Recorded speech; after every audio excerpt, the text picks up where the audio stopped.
You'll always be that kid from Philly. Tanti amici lo conoscevano, ci hanno giocato, poi lui si sentiva molto di Reggio. From Lower Merion High School in Pennsylvania. But this kid right here, mark my words, is going to be unbelievable. 4 o'clock in the morning, 5 o'clock in the morning, taking 500 shots. How good is this kid? On the 2000 NBA champions.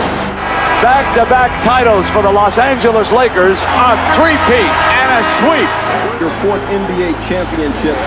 The LA Lakers, the 2010 NBA champions. And that was the first time I knew of your greatness. You would think about what should I do to motivate this guy, this guy, this guy. 81-point game. Olympic champion, the United States of America. Falls down, and he is hurting. But the Lakers eat him at the free throw line. Got it. A 60-point game. What an exit For number 24. And the Oscar goes to Dear Basketball. Tienes que trabajar cada día para ese sueño.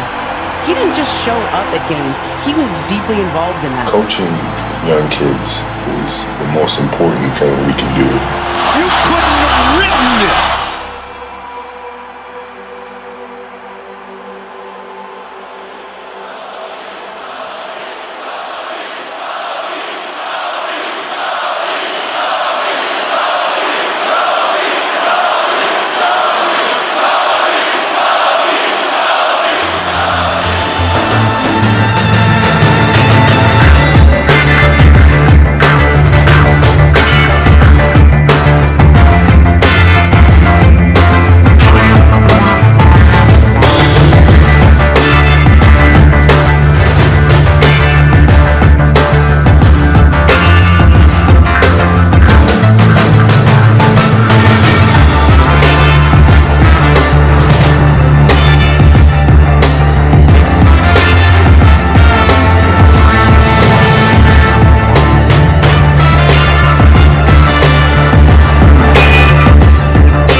Well, I just received one of the sadder news of the playoffs, and that's Damian Lillard will not be playing in Game 5. So, the series was a wrap anyways, but now it's pretty much over. Guaranteed. Unless Carmelo goes off for 40 and CJ drops 50 and Wendell Gabriel, or whatever his name is, blocks 10 shots. So great win. The Los Angeles Lakers defeated the Portland Trail Blazers on Mamba Day, 135-115. It was a wire-to-wire victory. Our biggest lead was a nice 38 points. I really wanted it to get to 40. Just 40 feels like one of those leads that just really crushes them. 38's good. Not bad. But 40's better. I remember about, 8 years ago, I think Dwight was on the team, and the Lakers beat the Cavs by 55 points.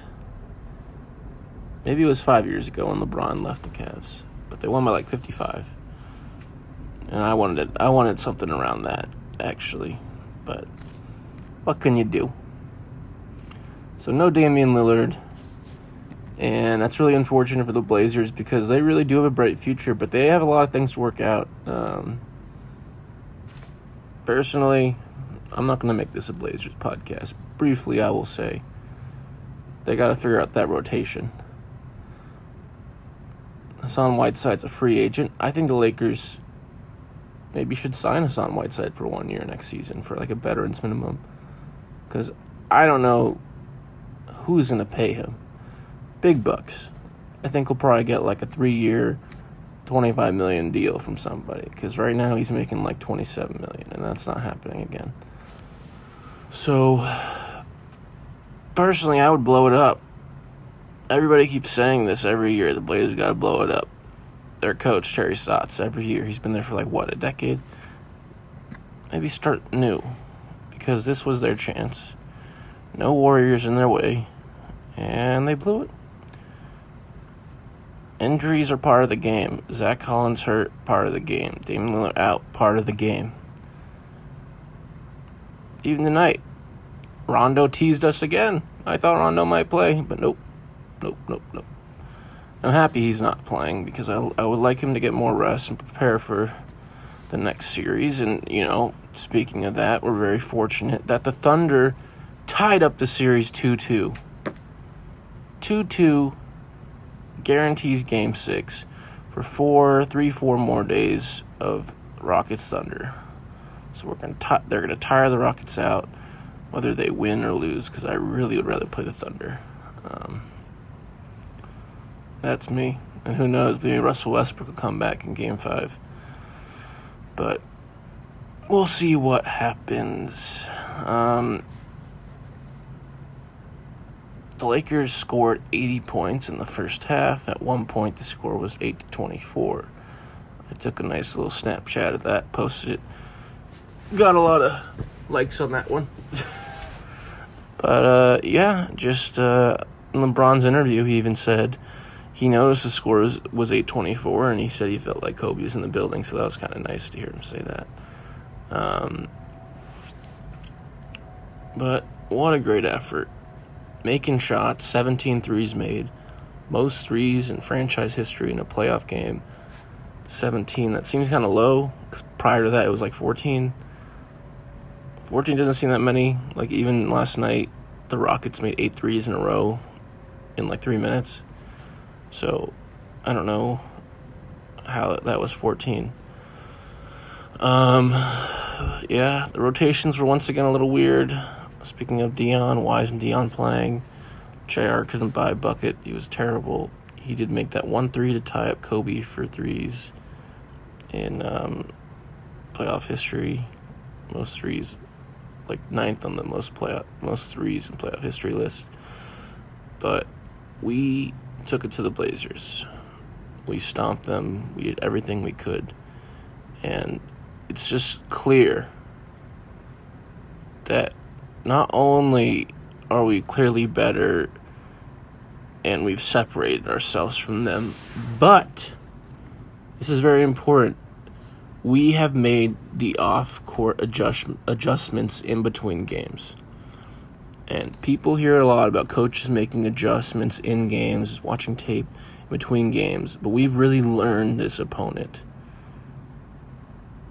And I don't know about you guys, but I would say there was at least 30 wide-open threes the Lakers had. Wide-open jumpers. Even some wide-open layups. Where the Blazers didn't even want to contest the shot. Didn't even want to make an effort to take one step towards Kuzma shooting, LeBron shooting, Danny Green shooting wide open in the corner.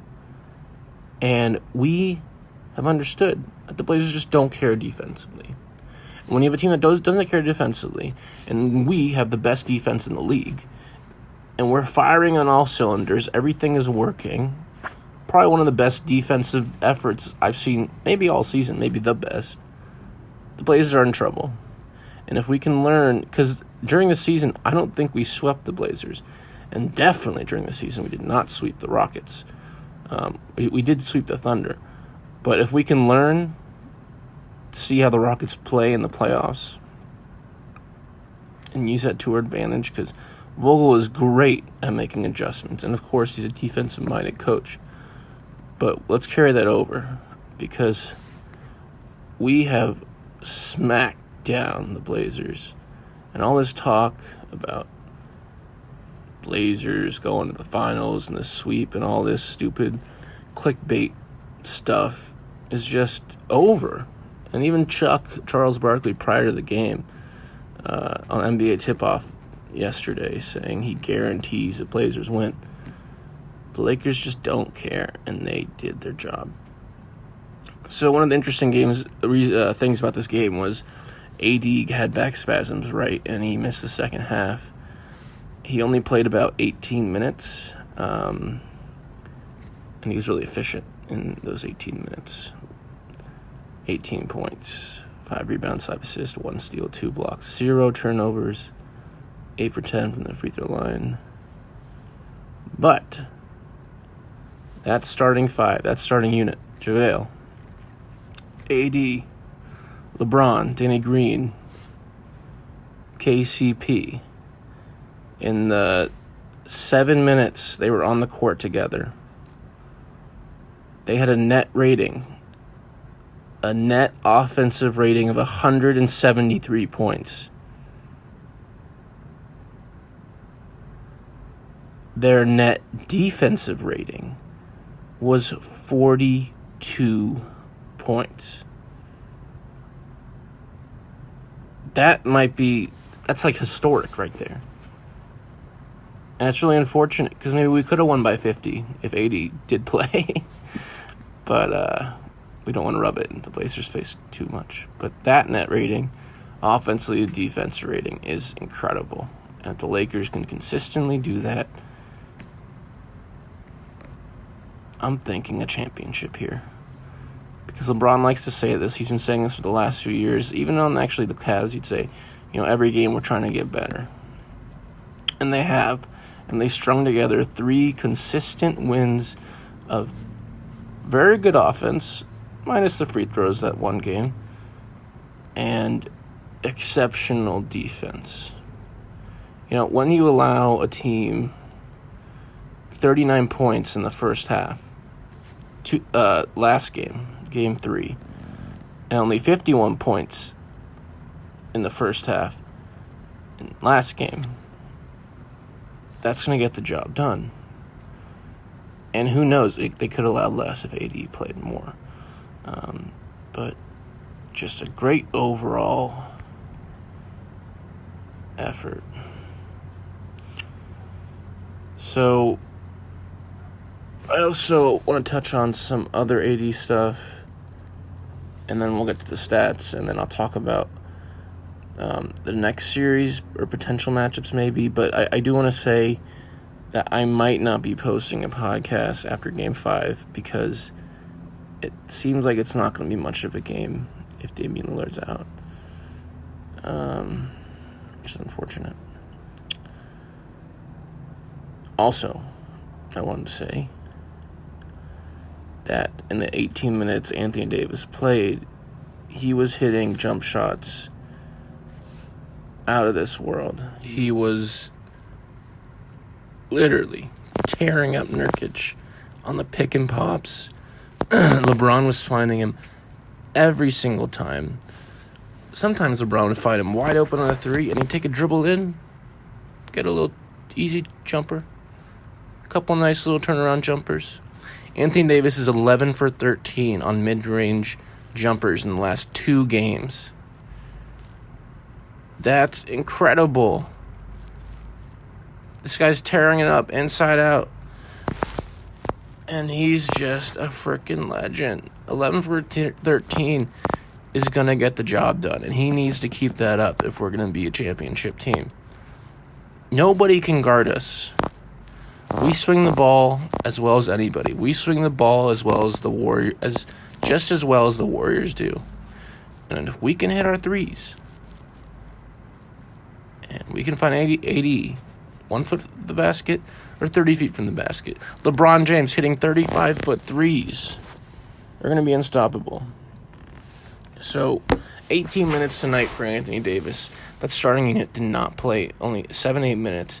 Let's see let's see in the Rockets game if that offense rating, defense rating can be similar, which it probably won't be because that's an anomaly. And I hope it does because they got this. All right, so let's go to the stats real fast. Once again, Lakers won, kicked ass. They won by 38 points. The longest run was 15 points, 0 lead changes, tied 0 times, wire to wire, like I said. The Lakers scored 80 points in the first half and 55 in the second half. So the offense fell off, but of course it was extended garbage time, and AD was out. Interestingly, this is very... I didn't know this until reading this just now. The Blazers had one more rebound than we did. 42 rebounds for the Blazers, 41 for us. The Blazers had more offensive rebounds? That doesn't seem right, but that's crazy. It really felt like we had a lot too, or much more. The Blazers had 17 offensive rebounds, and we had 12.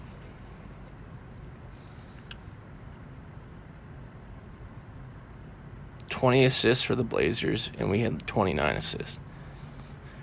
9 steals for the Blazers, 7 for us. 9 blocks for the Los Angeles Lakers, only 2 for the Portland Trail Blazers. We really got in there. AD, JaVale. JaVale played really well. JaVale was awesome this game. And only 14 turnovers for the Lakers, and of course several of those came from garbage time. But that's pretty low for us, actually. And the Blazers had 17 turnovers. Nurkic, oh my God, his turnovers, he was just throwing them the ball away to the stands sometimes for no reason. And here comes the big stat, guys. The stat I love. The 2 stats I love. Field goal percentage, 56%. 49 for 87 for the field for the Lakers. And 17 for 39 for the Lakers from 3 for shooting 43% from the field. That will get the job done. Keep it up, Lakers. We got this. And then, this one I don't like too much. We missed 10 free throws.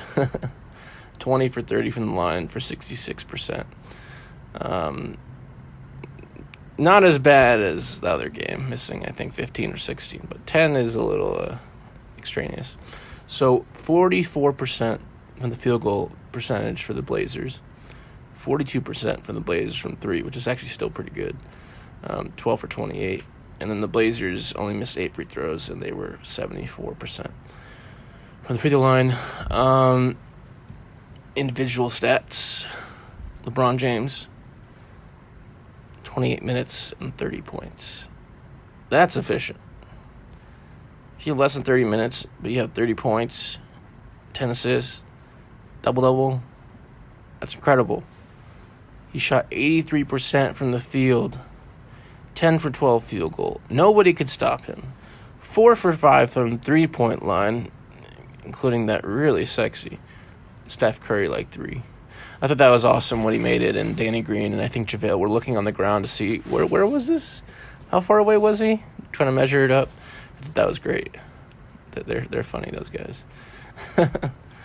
LeBron only missed 2 free throws. That's not too bad for LeBron. Only missing 2 free throws, 6 for 8. 6 rebounds, 10 assists, 1 block, and 2 turnovers for plus 17. And here he comes. The key to the ring. Anthony Davis, the efficient legend, 18 points. 5 for 8 from the field. Only took 1 3. He missed it. I like that. You don't need to take threes. Get to your sweet spot. 8 for 10 for the free throw line. That's solid. Only missed 2. 5 rebounds, 5 assists, 1 steal, 2 blocks. And then, this is the stat of the night right here. Plus minus of a 37. 37 plus minus? Are you kidding me? And JaVale, playing his typical 14 minutes, 8 points, 8 rebounds, 4 blocks for JaVale McGee, only 1 turnover. Danny Green. Danny Green actually did something. Played pretty well tonight. 5 for 8 from the field. He had 14 points. He had the number on his back. 3 for 4 from the field. Missed 2 free throws, which I don't think I've ever seen Danny Green miss 2 free throws. He was only 1 for 3 from the charity strike. He had 4 rebounds, 1 assist, only two turnovers, 1 steal, and 2 blocks for Danny Green. And then another X factor, KCP. 23 minutes, 12 points, 1 rebound, 1 assist. Shot 5 for 8 from the field for 62%. So overall, the starting lineup only had 5 turnovers. That's impressive. Not a lot of teams can say that in a game. Danny Green was a plus 29. KCP was a plus 22. And then rounding out our bench, and I'm only going to talk about the significant bench players, Kyle Kuzma. One of his better games of the playoffs. 21 minutes, 18 points. Can you say efficiency? 6 for 12 from the field. 5 for 9 from the three-point line. That's the Kyle Kuzma we know for 55%. 1 for 1 from the free throw line. Hey, someone was 100% from the charity strike. 2 rebounds, 2 assists, only 1 turnover. Alex Caruso. He had the best plus-minus off the bench with 15. Kuzma only had a 2 plus-minus, but Caruso, 20 minutes, 5 points, 3 rebounds, 3 assists, only 1 turnover. Didn't shoot that well. He was 2 for 7. Only made 1 3. He was 1 for 4. But Caruso needs to work on his 3-point shot. A lot of them go in and out, but he's going to get open looks. People are going to sag off him. And then Markieff Morris, 18 minutes, 5 points, 1 rebound, 2 assists, 1 turnover, and 1 steal. And then J.R. Smith. Couldn't drop a basketball in a lake if he was in a boat. 3 points, 1 for 5 from the field, all threes, 2 turnovers, 1 assist, 1 steal.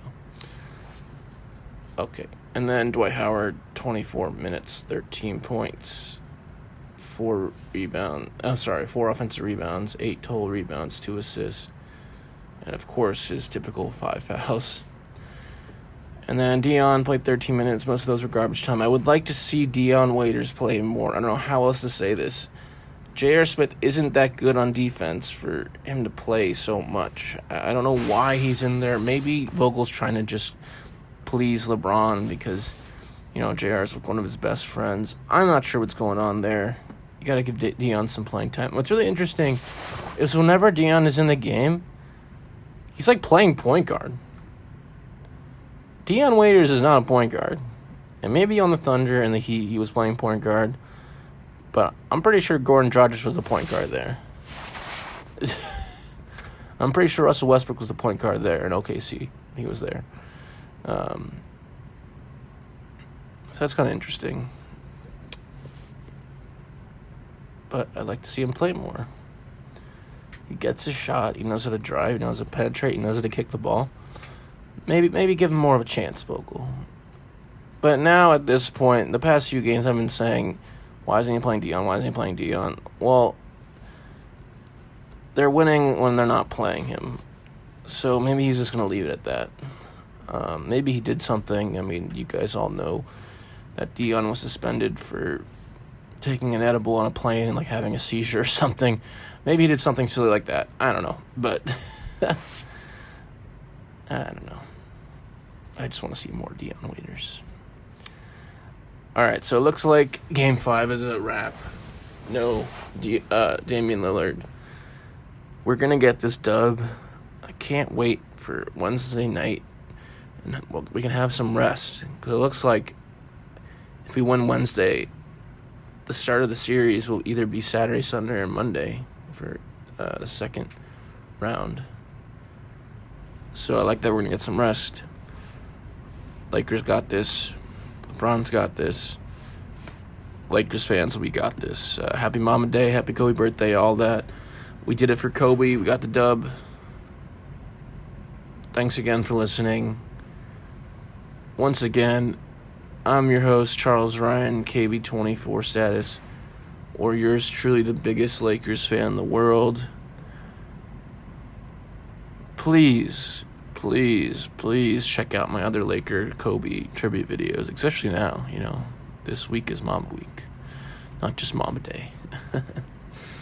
But, yeah, let me know if you like my other videos. I really put effort into those. I try my best to do the best Kobe montages, to maybe get you guys in your feelings a little bit. Alright, take care, stay safe, and go Lakers.